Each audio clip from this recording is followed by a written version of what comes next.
East Africa इसमें है Kenya, Tanzania and Uganda. So first one is Kenya. Kenya. It was also one of those African countries where the nationalist movement had to face white settlers' opposition both from within and outside.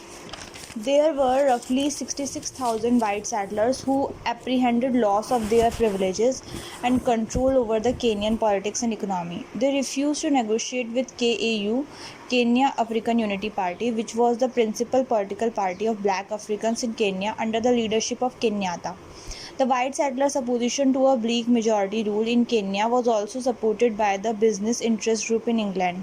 For obvious reasons, so the only concession the Kenya nationalist activities could win was a concession that 6 black Africans could join the Kenya Legislative Assembly by 54 members. But the movement towards independence soon became very strong, involving a series of terrorist attacks on European-owned farms, which were organized by one of the secret societies called Mau Mau of Kenya. State of emergency was declared in 1952 in response to these terrorist attacks, and all important political leaders were jailed. The British government made additional deployment of 1 lakh troopers in Kenya in an attempt to suppress the nationalist movement brutally.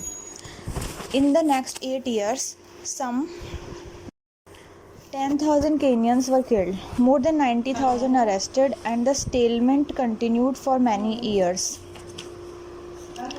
Till at last in 1963 the British government decided to grant independence to Kenya, and a major factor responsible for their decision was unwillingness of the British government to spend any further to counter terrorist movement in Kenya, and also due to pressure from outside, that is UN and other countries.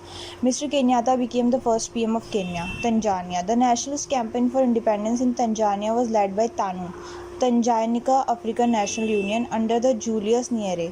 Julius was educated at the prestigious Edinburgh University, and he propagated that the establishment of a black majority rule would ensure complete protection of the white settlers and their properties if they stayed back in Tanzania after the independence. She also got her independence in 1963, and the island of Zanzibar. Nyerere became the first black PM of Tanzania, and an office which he occupied till 1985.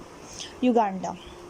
National movement in Uganda for independence suffered from tribal conflicts, as well as the ruler of Uganda, Kabaka, opposed the idea of Uganda's independence, as under the existing system he enjoyed great amount of privileges which he was afraid of losing if Uganda became independent. The British government, tired of tribal conflicts and the amount of money and resources it had to spend on maintaining peace and order in Uganda, worked out a compromise formula and granted a federal constitution by which some of the privileges ruler Kabaka retained, and the country was declared independent, with Dr. Milton Obote as first black PM of the country.